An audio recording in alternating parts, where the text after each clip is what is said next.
What's up, everybody? It's episode 230 of Unlocking Your Inner Strength, and I'm Kyle, your host, the founder of this particular show. And today, while I'm going to be talking about fasting, this is more about giving you a model as far as how you can become a leading expert in whatever field you want to within 5 years. And how am I going to explain this to you? I'm just going to tell you my story. And I'll drop some little nuggets of wisdom as far as fasting goes throughout this. But again, this is not particularly about fasting. In 2012, I ruptured my first patellar tendon. Now, I'm one of the few people in the world that is fortunate enough to be able to say my first patellar tendon, because I did it twice. I did both legs about 2 years apart, roughly. And yes, it was a fortunate experience. I wouldn't trade it for anything. There was long recoveries, very rare injuries, but I wouldn't trade it for anything. Anyhow, after I ruptured that patellar tendon and completely mangled all the other stuff in my knee, I decided that as a comeback to kind of put it behind me for good, that I would compete again. Now, at this point, I had not competed in a bodybuilding show since 2008. So I decided, okay, in 2013, so I'm still recovering from the knee injury, that I'm going to compete in 2014. To put it behind me, and also because Devin and I had been married for a few years at this point, and it was something I wanted her to experience. She never got to see me compete.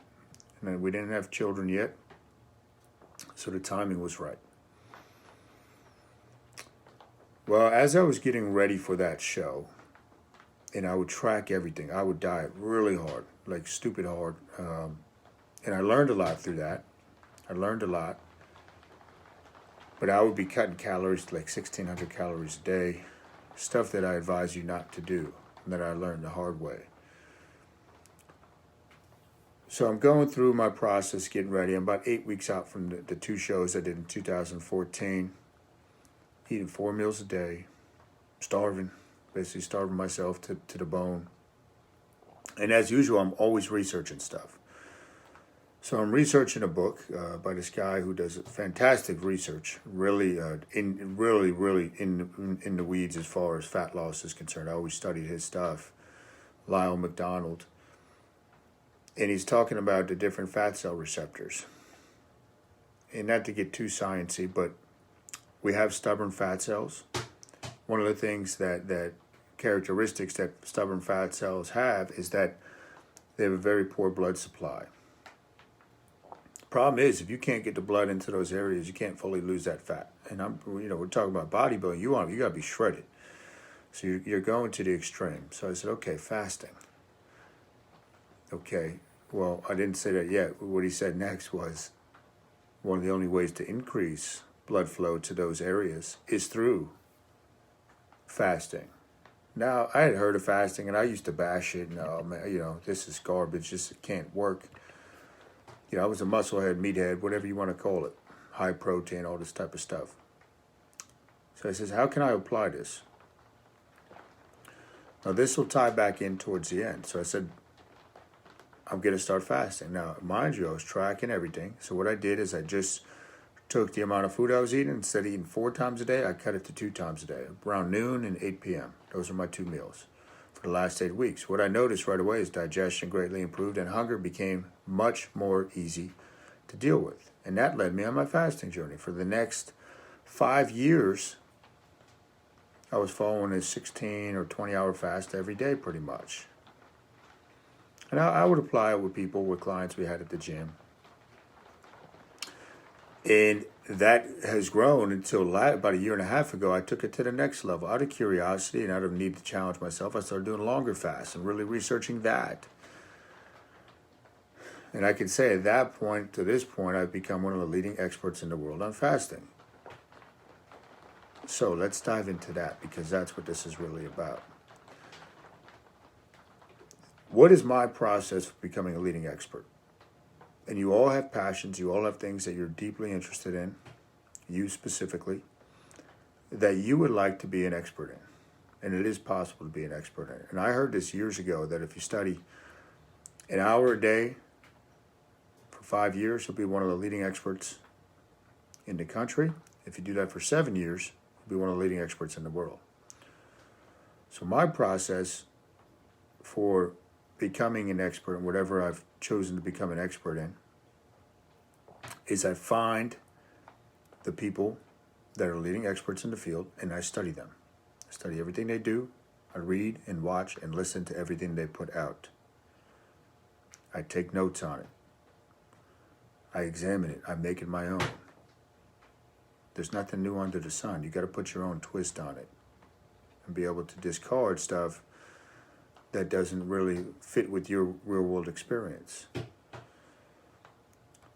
Now that ties into my next point of how do I accelerate my learning and how can you do the same? So, number one, if you look at the needs, you look at fasting, I always put myself through the protocol that I'm studying, that I want to do first, before I teach it to anybody. I want to know, how does my body feel?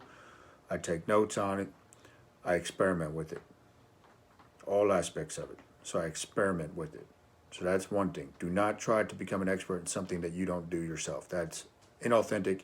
People are going to see right through it. Number two, as soon as I learn it, and by learning it, I study it, apply it to myself, I teach it almost immediately right after that. I don't wait until it's perfect or until I have all the answers. I begin to teach. The quickest way you can learn something is to teach it.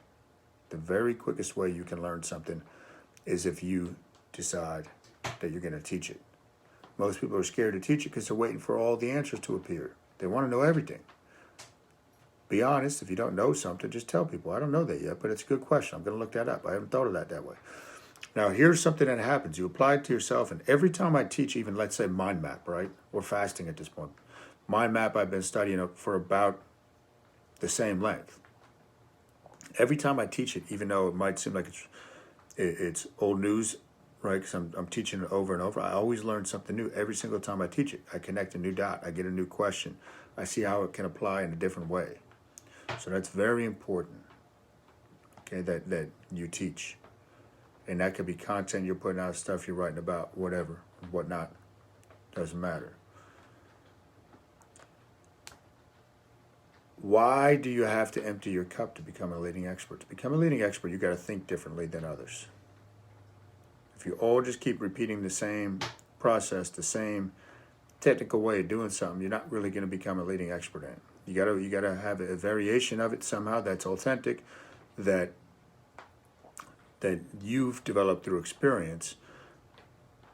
But you have to empty your cup, and what this means is you got to put away your beliefs to some degree and be able to examine the other way. So I told you when I discovered fasting, I had heard about it, but I was coming from the bodybuilding background, 6 meals a day, track every macronutrient, really focus on calories, high protein. And if I was rigid in that belief, I never would have bought into the fasting. I never would have examined it because it went directly against what I'd been led to believe my first 10, 12, 15 years in this field. So you got to empty your cup. If you empty your cup, doesn't mean you're completely discarding the old stuff. It's meaning you might add it into the new stuff. To break new ground, though, you got to be able to think differently than other people.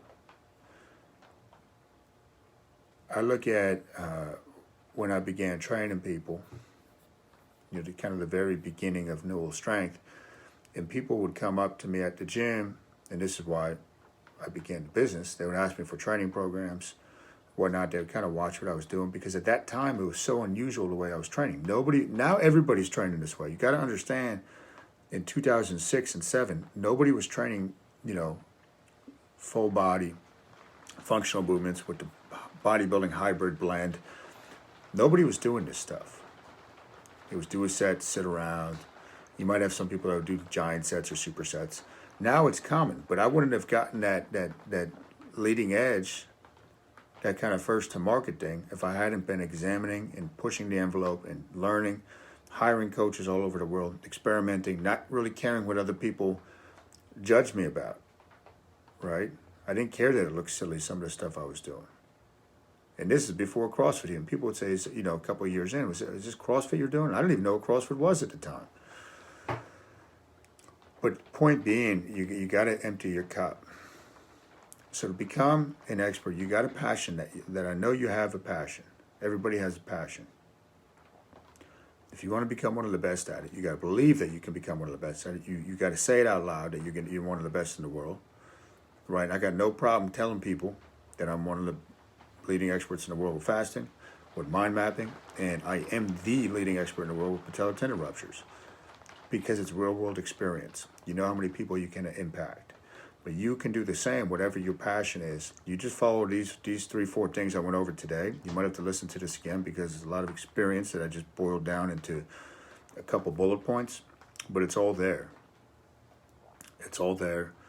And I just thought that would be beneficial to share with some of you how I got into fasting. And more importantly for this episode, how I took that interest and that passion, right? That's key. The passion is going to drive the enthusiasm, which is going to drive your endurance. Okay, you can only endure in a particular passion if you've got good energy. The enthusiasm is going to drive that energy. And make it your own. And realize that nobody's going to anoint you the best at anything. You got to go earn it, and you got to say it. And you got to believe it. And that's all there is to it. Hopefully you liked this episode. Hit the share button if you liked it. Or if you find that somebody else might benefit from this. And hit the like button. And that's all I got for you for episode 230 for Unlocking Your Inner Strength. Thanks for tuning in. I'll catch you all next time.